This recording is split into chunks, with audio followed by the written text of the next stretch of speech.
Hello everyone, আসসালামু আলাইকুম। আপনারা সবাই কেমন আছেন?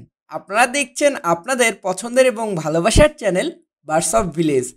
আজকের ভিডিওতে আপনাদের সাথে যে বিষয়টা শেয়ার করব, অলরেডি আপনারা থাম্বনেল এবং টাইটেল দেখে বুঝতে পারছেন যে ককটেল পাখির কলোনিতে পালন করে সফলতা পাবেন কিভাবে, আর আমি কিভাবে সফলতা পাচ্ছি সেটা তো নিত্য প্রতিদিনের ভিডিওতে দেখতে পাচ্ছেন।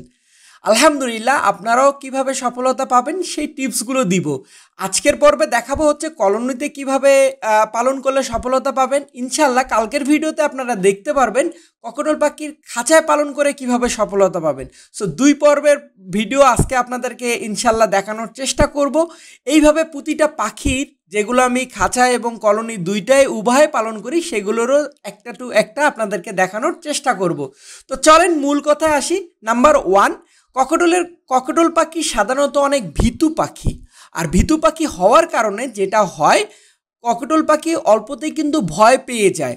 আর এই জন্য কিন্তু অনেকে যারা ককটেলের কলোনি শুরু করার সাথে সাথে যেটা হয়, ভয়ে পাখি এক প্রান্ত থেকে আর এক প্রান্তরে যায়, ভয়ে খেতে নামে না, আরও এক্সট্রা অনেক সমস্যা। ভয়ে এত পরিমাণে ভয় পায় পাকা টাকা ফেটে যায়। যে এই যে আপনারা দেখতে পাচ্ছেন, এই ককটেল পাখিগুলো আমার সব টেম বলতে হাফ টেম। এগুলো ছোটোবেলা থেকে আপনারা একটু আগে ভিডিওতে যে দেখলেন, ঠিক ওইভাবে আমি এদেরকে বড় করে তোলা। এবং আমি একটা খাঁচার মধ্যে প্রায় ম্যাক্সিমাম 3 মাস এদেরকে রাখি। অর্থাৎ এই যে আপনারা দেখতে পাচ্ছেন খাঁচায় ধরার ক্ষেত্রে 3 মাস আমি এরকম একটা বড় খাঁচায় রাখি, যে খাঁচাগুলোতে পাখিগুলো সুন্দর পরিমাণে উঠতে পারে। এই টাইপের খাঁচার মধ্যে রাখি 3 মাস।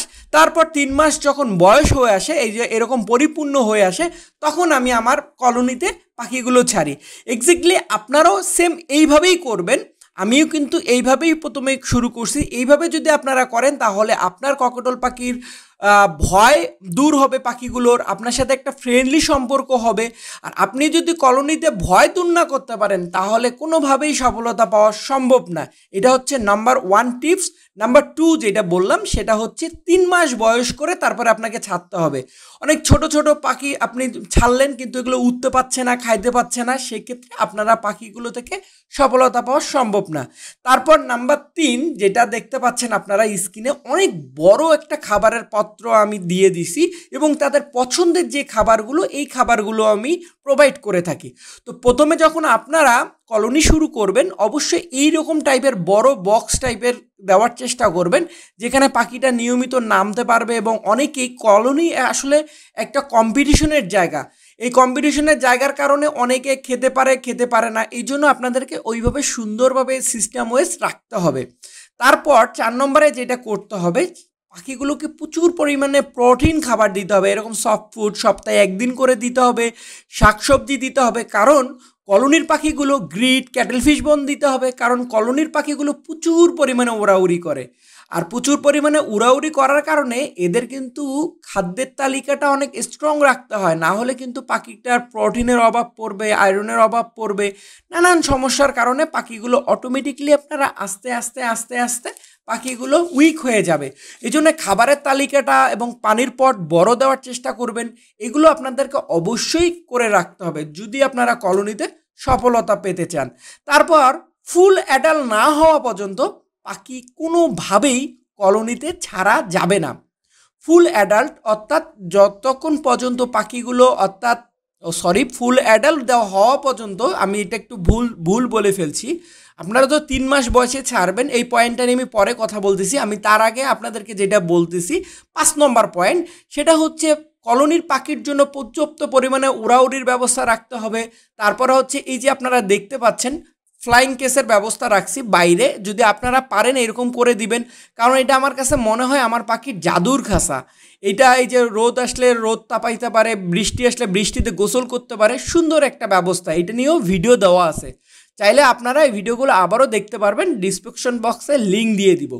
আর তারপর আমি আপনাদেরকে যেটা বলবো যে পাখির 5 নম্বরে যেটাকে আমি রাখছি সেটা হলো পাখির প্রচুর পরিমাণে ওড়াউড়ির ব্যবস্থা করে দিতে হবে। এমনভাবে ডালগুলো দিতে হবে যে ডালগুলোতে পাখিগুলো সুন্দরভাবে গ্রিপ করতে পারে আর এক প্রান্ত থেকে আর এক প্রান্ত উড়ে যেতে পারে। কারণ এগুলো বড় পাখি, অনেকে করে কি ডিক্রোশনের কারণে কিচিমিচি করে ফেলে। দেখেন আমি কিন্তু এই যে ডালগুলো লাগাই দিচ্ছি, সব কিন্তু এক প্রান্ত থেকে আর এক প্রান্ত, যেন পাখিগুলো সুন্দরভাবে উড়ে যেতে পারে এবং উড়ে যেয়ে পড়তে পারে। আর কলোনিতে পাখি যত পরিমাণে উড়বে তত পরিমাণে সুস্থ থাকবে এবং ভালো থাকবে। এই যে দেখেন আপনারা ডালগুলো আমি কিভাবে দেওয়া, এইভাবে আপনারা ডালগুলো দেওয়ার চেষ্টা করবেন, তাহলে আপনার পাখিগুলো প্রচুর পরিমাণে উঠতে পারবে। আর পাখি যত পরিমাণে উড়বে তত পরিমাণে এই যে ভিডিওতে দেখতে পাচ্ছেন অনেক সুস্থ এবং সবল থাকবে।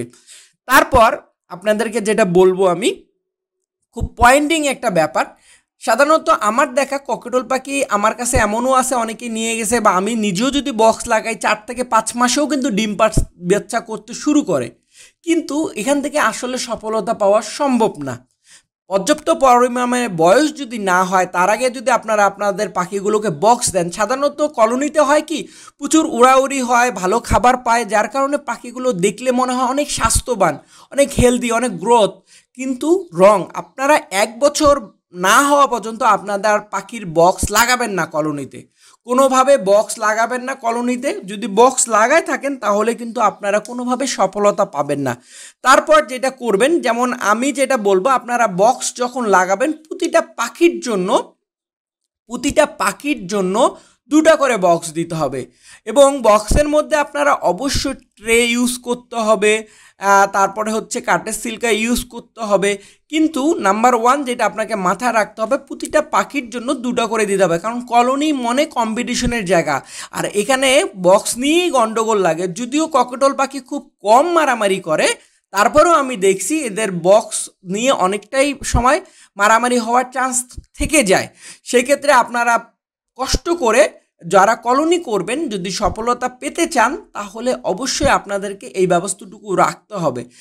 আর একটা জিনিস কি, কলোনিতে হচ্ছে আপনার পাখি প্রচুর পরিমাণে ডিম বাচ্চা করে, এখানে রেস্ট দেওয়ার কোনো ওয়ে নাই। অর্থাৎ আমি যেরকম বছরে 5 বার ডিম বাচ্চা করি, কিন্তু কলোনিতে 4 বার করি, কারণ এখানে নন স্টপ ব্রিডিং করে। তো এই ব্রিডিংয়ের করার ক্ষেত্রে আপনাদেরকে যেটা করতে হবে, ওদের বাবা মায়ের পাশাপাশি আপনাদেরকে এইরকম হাতে করে খাওয়াতে হবে। যদি আপনারা এইভাবে হাতে করে খাওয়াতে পারেন তাহলে আপনারা যেটা হবে, কলোনি থেকে সফলতা পাওয়া সম্ভব হবে, প্রচুর পরিমাণে ডিম বাচ্চা নিতে পারবেন। কারণ অনেকেই চিন্তা করে যেটা, শাকিল ভাইয়া যদি কলোনি থেকে এতগুলো করে ডিম বাচ্চা করতে পারে বা আমরা সংগ্রহ করতে পারে, আমরা কেন পারবো না? কিন্তু আমি যেটা করি সাধারণত আপনারা দেখতে পাচ্ছেন যে পাখির বাচ্চাগুলোকে হাতে করে খাওয়াই এভাবে, ঠিক আপনারাও এক্স্যাক্টলি এইভাবে হাতে করে খাওয়ায় আপনার পাখির বাচ্চাগুলোকে বড় করতে হবে।